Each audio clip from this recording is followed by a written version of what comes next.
I came across an interview with Eddie Van Halen that was done back in 1980 where he talks about the way he tuned his guitar, and I thought this would make an interesting topic for a video. And roughly speaking, he tuned his guitar basically according to the situation, or basically according to his mood, or basically according to the way that he found the guitar that he was going to use in the studio when he picked it up. Let's listen to Eddie talk about his tuning technique. I tune all my guitars myself. Yeah, we tune quarter step down. It's not a half step down.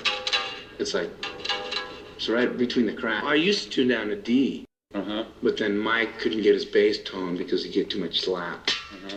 So you're a quarter tone below E. Yeah, which would make it hard for someone to play along unless they tune. If somebody was playing along to your record, oh yeah, you'd have to tune down first. See, because I never, when we go in the studio, man, I don't strobe tune or nothing. I just pick the guitar up, and if it's in tune, I say my tune to me, and we play. I mean, why does it have to be the same? Yeah. Who says it has to be tuned to E? You know, well, I mean, why the rules? You know. Alright, so while he normally would tune a quarter step down, he also said there that if he picked up a guitar and it seemed like it was in tune, he would just have Mike tuned to him and then off to the races. Why this is important is because of what he said at the end of that comment, which is, why do we have to go by the rules? Why does it always have to be E? Why does everything have to be according to some book of rules written in the sky, when a lot of the interesting things can be found by going and making wild left turns, or even just quiet left turns, like picking up a guitar in the studio and tuning to whatever mood it happened to be in. Now, of course, you want to keep certain parameters on your experimentation, or you might just end up with unlistenable noise. On the other hand, if you do everything by the book sometimes, your music can become stiff and predictable.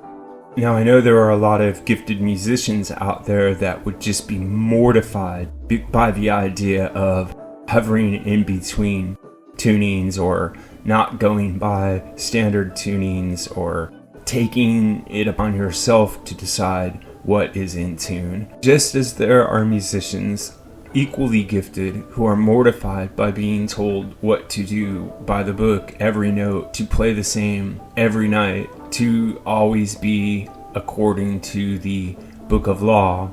So somewhere in between there is where I would put Eddie Van Halen. We all know that he had a classical background, having studied classical piano long before he picked up the guitar seriously. And we also know that he had a deep and abiding love for the blues, which, as you know, can often be played on a 1 or 2 string shovel. So I think that Eddie Van Halen was a true musical explorer and a true visionary, and this insight into the way that he often tuned his guitar for Van Halen records is a really good glimpse into his creative process.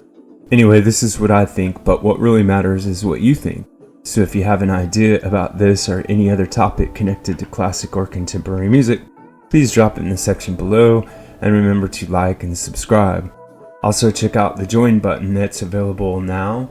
If you become a member, you'll gain access to members-only polls, members-only videos, members-only badges, and other cool perks you'll see by clicking the button. There's also a link to the Buy Me a Coffee site that you can use to support the channel by going over there and making a donation. Every little bit helps this channel stay strong. Thanks so much.